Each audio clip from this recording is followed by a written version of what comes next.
दरम्यान दुसरीकडे पूजा खेडकर या वाशिममधून निघाल्यावर कुठे गेल्यात हे अद्यापही स्पष्ट झालेले नाही।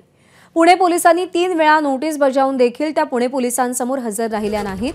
तसंच त्या दिल्ली पोलिसांसमोरही हजर राहिल्या नाहीत। दुसरीकडे पूजा खेडकरांना यूपीएससीने मसुरीत प्रशिक्षण केंद्रात बोलावलं होतं, मात्र त्या हजर झाल्या की नाही या संदर्भात यूपीएससीनेही कोणतीही माहिती दिलेली नाही।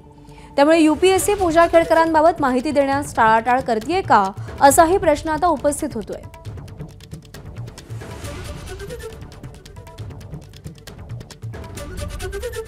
आणि याच संदर्भात अपडेट देण्यासाठी आपले प्रतिनिधी मंदार गोंजारी आपल्या सोबत आहेत।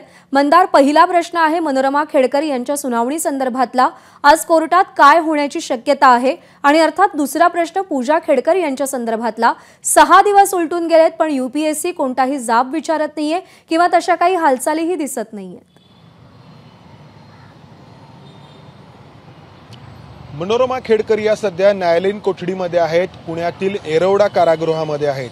पोलिसांनी त्यांना अटक केली शेतकऱ्यांना बंदुकीचा धाक दाखवून धमकवल्याबद्दल आणि हत्येचा प्रयत्न केल्याचा गुन्हा जो कलम 307 अंतर्गत दाखल होतो तो त्यांच्यावरती दाखल केला। त्यानंतर त्यांना 2-2 दिवसांची अशी एकूण 4 दिवसांची पोलीस कोठडी सुनावण्यात आली। त्यानंतर त्यांना 14 दिवसांच्या न्यायालयीन कोठडीमध्ये पाठवण्यात आलेलं आहे। 14 दिवसांची ही न्यायालयीन कोठडी अद्याप पूर्ण व्हायची आहे। त्याआधीच त्यांनी जामिनासाठी अर्ज केला आहे पौडमधल्या न्यायालयामध्ये, ज्याच्यावरती आज दुपारी पौडचं न्यायालय निर्णय देणार आहे। हा एक भाग झाला। दुसरा प्रश्न होता तो म्हणजे पूजा खेडकर या कुठे आहेत।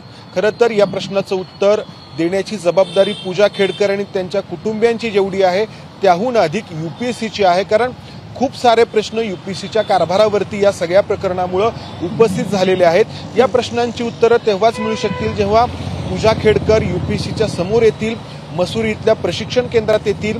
नैसर्गिक न्याय जो सर्वांना लागू असतो त्यानुसार त्यांना त्यांचं म्हणणं मांडण्यासाठी बोलावलेलं आहे, मात्र त्या ठिकाणी जात नाहीयेत। दुसरीकडे दिल्ली पोलिसांनी गुन्हा दाखल केलेला आहे। त्याचबरोबर पुणे पोलीस देखील त्यांना सातत्याने त्यांचा जबाब नोंदवण्यासाठी बोलवत आहेत। 3 वेळा त्यांना नोटीस पाठवलेली आहे। मात्र पोलीस कारवाई मग ती पुणे पोलिसांची असेल किंवा दिल्ली पोलिसांची असेल तो नंतरचा भाग झाला। आधी त्यांनी मसुरीला जाणं अपेक्षित आहे।